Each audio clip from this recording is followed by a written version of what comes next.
ಇತ್ತೀಚೆಗೆ ದೊಡ್ಡ ಸಂಚಲನ ಅಂದ್ರೆ RSS ಬ್ಯಾನ್ ಮಾಡೋ ವಿಚಾರ ಒಂದು. ಎರಡನೇದ್ದು ಗಣವೇಶಧಾರಿ ಪಿಡಿಒ ಅವರನ್ನ ಲಿಂಗಸೂರು ತಾಲೂಕಲ್ಲಿ ಒಬ್ಬರನ್ನ ಸಸ್ಪೆಂಡ್ ಮಾಡಿದ್ರು.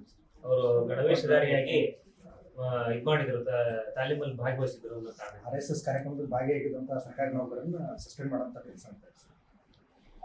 ಈ ರಾಜ್ಯದಲ್ಲಿ ಎಮರ್ಜೆನ್ಸಿ ಡಿಕ್ಲೇರ್ ಆಗಿದೆ. ನಾಗರಿಕರ ಹಕ್ಕು ಸಂಪೂರ್ಣವಾಗಿ ಮೊಟಕುಗೊಳಿಸಿದೆ ಸರ್ಕಾರ.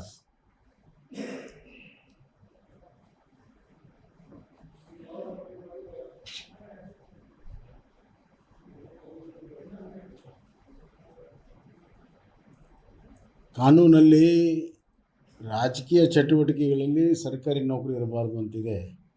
ಆದರೆ RSS ಯಾವುದೇ ರಾಜಕೀಯ ಸಂಘಟನೆ ಎಲ್ಲೂ ಕೂಡ ನೋಂದಣಿ ಆಗಿಲ್ಲ. ಸಾರ್ವಜನಿಕ ಸಾಮಾಜಿಕ ದೇಶಭಕ್ತಿ ಸಂಸ್ಥೆ. ಈ ದೇಶದ ಪ್ರಧಾನಮಂತ್ರಿನೇ ರಾಷ್ಟ್ರೀಯ ಸ್ವಯಂ ಸೇವಕ ಮೆಂಬರ್, RSSನ ಸದಸ್ಯರು.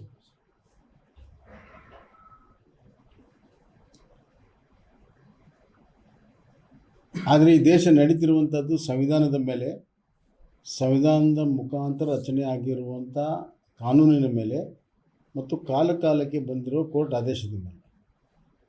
ಯಾವ ಕೋರ್ಟ್ ಆದೇಶದಲ್ಲಿ ಇತರ ಸಂಘ ಸಂಸ್ಥೆಗಳಲ್ಲಿ ಸರ್ಕಾರಿ ನೌಕರ ಭಾಗ ಆಗಬಾರ್ದು ಅನ್ನುವಂಥದ್ದಿದೆ? ಯಾವ ಕಾನೂನಿನ ಅಡಿಯಲ್ಲಿ ಸಸ್ಪೆಂಡ್ ಮಾಡಿದ್ದಾನೆ? ಕರ್ತವ್ಯ ಲೋಪ ಮಾಡಿದ್ದಾನೆ?